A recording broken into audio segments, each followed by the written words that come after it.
Stage पे जलवा अफरोज़ में हज़रत मेहमानान ग्रामी, अज़ीज़ तलबा तालबात, पंडाल में मौजूद ख़वातीन व हज़रात, अस्सलामु अलैकुम। सबसे पहले मैं रीड फाउंडेशन इंतज़ामिया का शुक्रगुज़ार हूँ कि आपने मुझे इस प्रोग्राम में मदऊ किया। और इसके बाद तकरीब की मुनासबत से पेश की उन तमाम तलबा तालबात को, उनके साथिया कराम को और उनके वालिदैन को मुबारकबाद, जिन्होंने नुमायाँ कारकर्दगी की बना पर पोजीशनें ली, और उन बच्चों के लिए नेक ख्वाहिशात जो भरपूर तैयारी नहीं कर सके, मेहनत नहीं कर सके। इसके बाद मैं अब अपनी बात को आगे बढ़ाते हुए, इकबाल ने फरमाया, हज़ारों साल नरगिस अपनी बेनूरी पे रोती है, बड़ी मुश्किल से होता है चमन में दीदावर पैदा। और गालिब ने कहा, मत सहल हमें जानो, फिरता है फलक बरसों, तब हाक के पर्दे से इंसान निकलता है। और फिर इकबाल ही ने कहा, इकबाल बड़ा उपदेशक है, मन बातों में मोह लेता है, गुफ्तार का गाजी बन तो गया, किरदार का गाजी बन न सका। और फिर अनवर मसूद साहब फरमाते हैं, मजम्मतकारियों से तुम हमारा क्या बगाड़ोगे, तुम्हारे वोट क्या हुए जब वीटो हमारा है।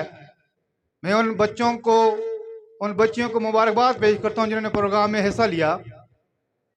सईद साहब ने बात की कि आज हमें जो नजर आया, मुसलमानी नजर आई, जज्बात नजर आए कश्मीर और फ़लस्तीन के मुसलमानों के साथ। मैं कहता हूं कि इसमें बच्चों ने चीख चीख के कहा, मोहम्मद बिन कासम, सलाहुद्दीन अयूबी, तारक बिन ज़ियाद कहाँ हैं। वो इसलिए नहीं है कि हमारे माशरे के अंदर ऐसे अफराद की परवरिश की जा रही है जो चोर, डाकू, रिश्वतखोर, बददयानत, करप्ट हैं। हमारे माशरे में कमी है तो तरबियत की कमी है। तालीम दिन ब दिन बढ़ती जा रही है, तरबियत नहीं है। क्या हमारे माशरे में बच्चों की तरबियत उस तरह की जा रही है? बिल्कुल नहीं। तालीमी इदारों में दी जा रही है, घरों के अंदर या इदारों के अंदर वो तरबियत की जा रही है? बिल्कुल नहीं। माहिरीन कहते हैं कि 3 टाइम्स हैं जब बच्चों के ऊपर नसीहत असरअंदाज करती है। तो उस वक्त जो बच्चों को नसीहत करेंगे या जो आपसे वो सवाल जवाब करेंगे, उसका उनके ऊपर असर होता है। हम सोचें कि हम 3 वक्त में बच्चों के ऊपर जो उन्हें नसीहत करते हैं। पहला वक्त 3 वक्त हैं, मसलन रात को सोने का वक्त है, सफ़र के दौरान, बीमारी के दौरान।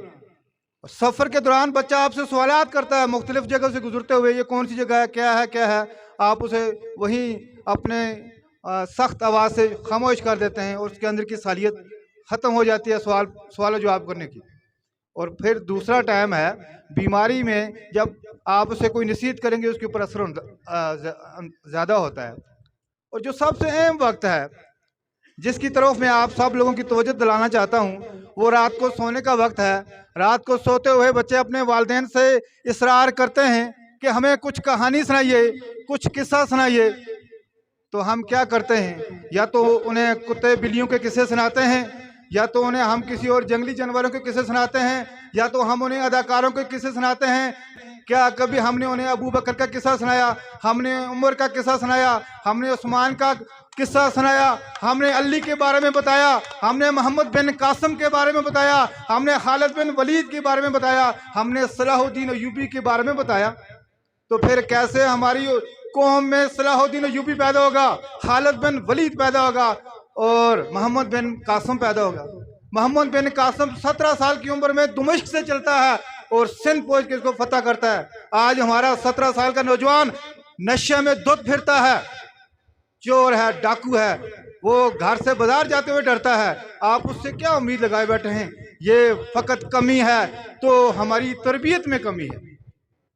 मुझे वक्त रोक रहा है और मैं ख़त्म करता हूँ, अपनी बात को आगे नहीं बढ़ाता। लेकिन ये बता दूं कि किसी भी कौम की ज़वाल या उसकी पस्ती का जो वजह होती है, असल वजह, वो इकबाल ने हमें सदी पहले ही बता दिया था कि दीन से दूरी है। वो ज़माने में मुहज़्ज़िज़ से मुसलमान होकर और तुम हारे हुए तारके कुरान होकर। आज अगर हम इस पस्ती और जिल्लत के शिकार हैं तो सिर्फ और सिर्फ इस वजह से हैं कि हम दीन की तालीम से दूर हैं। तो मेरी आप तमाम हजरात से गुजारिश है कि आप अपने बच्चों के अच्छे नंबरों के साथ साथ उनकी किरदार साजी भी करें, उनकी तरबियत ऐसे अंदाज से करें। क्या किसी माँ ने कहा बेटा फातिमा बनो?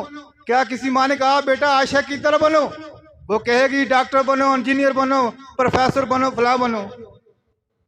और मैं एक मोटिवेटर की तकरीर सुन रहा था, उसने कहा कि मैं 1000 से ज्यादा बच्चों के इंटरव्यू किए, हर एक ने किसी ने कहा डॉक्टर बनूंगा, इंजीनियर बनूंगा, प्रोफेसर बनूंगा। तो उसने कहा कि एक नन्ही मुन्नी बच्ची खेलती हुई आई, मैंने उससे पूछा बेटा क्या बनना चाहती हो? तो उसने कहा कि मैं फातिमा बनना चाहती हूँ। तो मुझे उस वक्त उसकी माँ की तरबियत के ऊपर रश्क आया कि इसकी माँ इसको क्या बनाना चाहती है। आज हम क्या बना रहे हैं? इसीलिए हमारे माशरे के अंदर अदाकार भी पैदा हो जाते हैं, डाकू भी बन जाते हैं, फनकार भी बन जाते हैं, बड़े बड़े ओहदेदार भी बन जाते हैं, लेकिन खालिद बिन वलीद जैसे, मोहम्मद बिन कासिम जैसे, सलाहुद्दीन अयूबी जैसे जो जवान हैं वो माओं के बतनों से पैदा नहीं हो रहे। और इसलिए हम सबको चाहिए कि हम अपने बच्चों की तालीम के साथ साथ उनकी तरबियत के ऊपर भी उनका ख्याल रखें, तवज्जो दें। अल्लाह ताला हम सब का हामी और नासर हो। और मैं एक बार फिर फारूक भाई साहब को शुक्रिया अदा करता हूँ कि आपने मुझे इस तकरीब में मौजूद किया। अल्लाह हाफ़िज़।